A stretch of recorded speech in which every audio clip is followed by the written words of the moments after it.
Assalamualaikum warahmatullahi wabarakatuh. Hai teman-teman semua, apa kabarnya? Semoga teman-teman dalam keadaan sehat walafiat ya. Kenalin, nama aku Kiki Trisnawati dan aku seneng banget ngomongin tentang minimalis dan keuangan keluarga. Dan hari ini aku mau ngomongin tentang keuangan keluarga.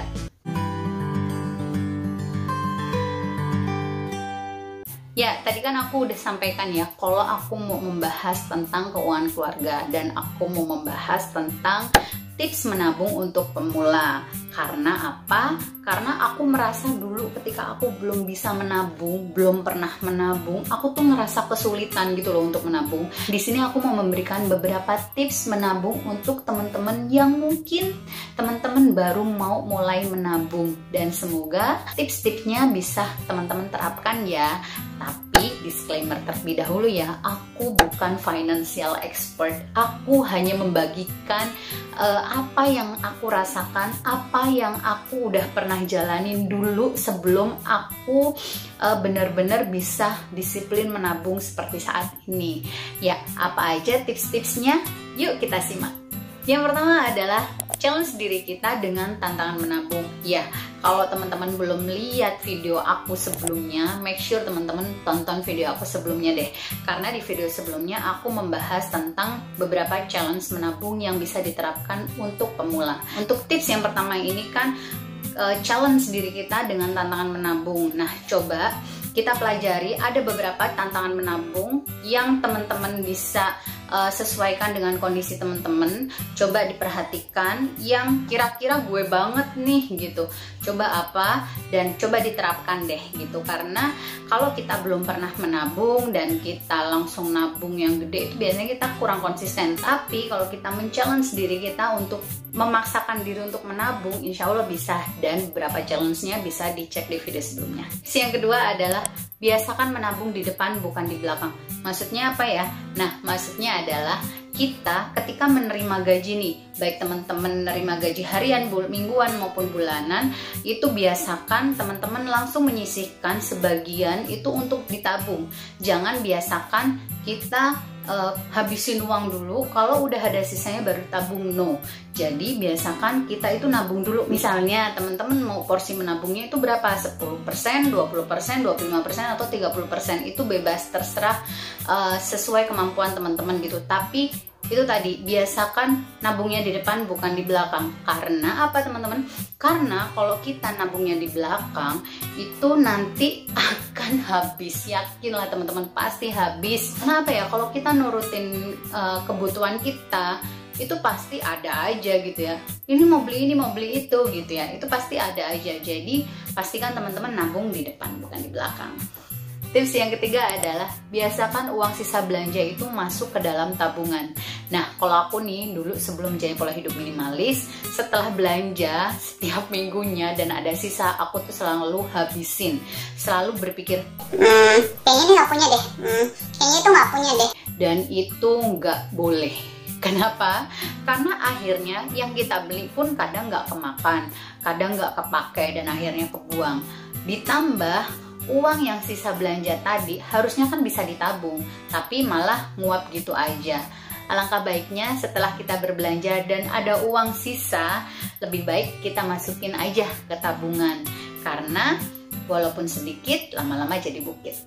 Tips yang keempat adalah bayar pakai uang cash. Nah, ini sih pengalaman aku pribadi ya, nggak tahu kalau teman-teman gimana pengalamannya.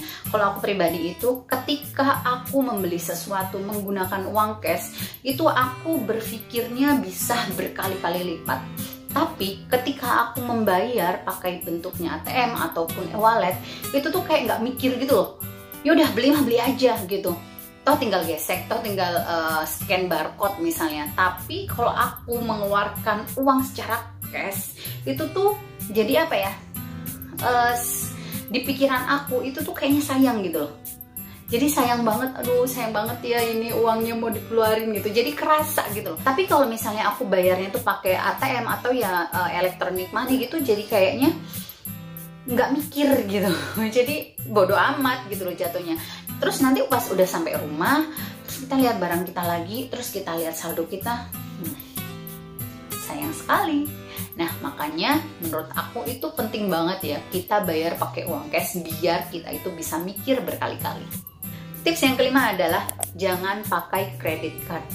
Ya teman-teman, yakinlah teman-teman, jangan pernah tergoda dengan credit card. Buat teman-teman yang mungkin udah punya credit card, yang mungkin teman-teman udah terlanjur punya tanggungan pembayaran kredit card, silahkan selesaikan dan jangan pernah pakai kredit card lagi gitu.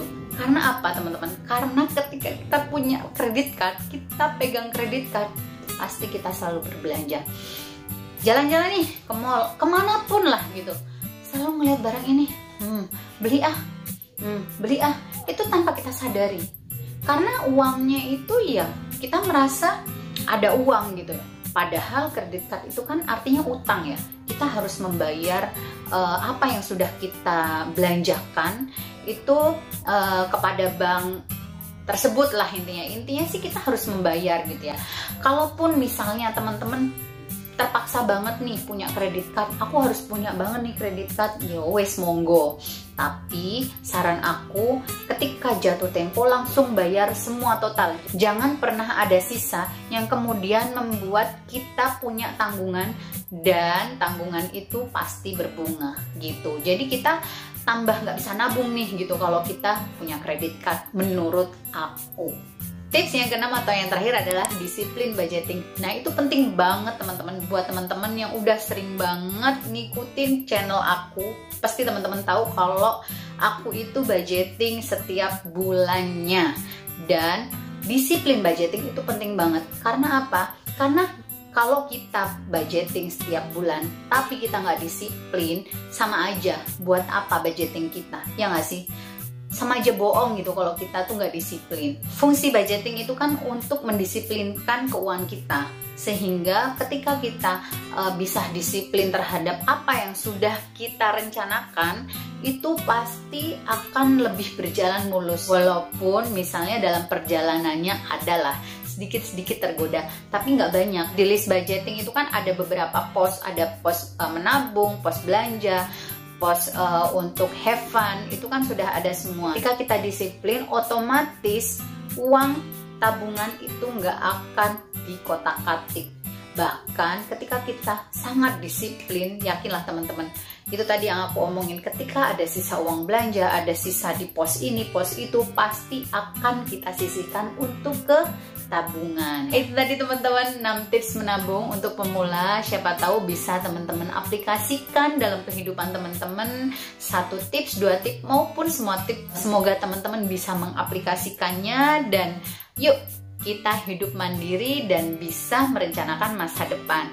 Bagi teman-teman yang punya tips menabung untuk pemula, yuk silakan share di kolom komentar biar aku juga bisa belajar dong dari teman-teman.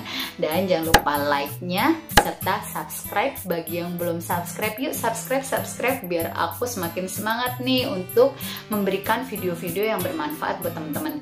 Dan jika teman-teman merasa video ini bermanfaat, silahkan share ke semua keluarganya, ke semua teman-temannya, dan sebanyak-banyaknya.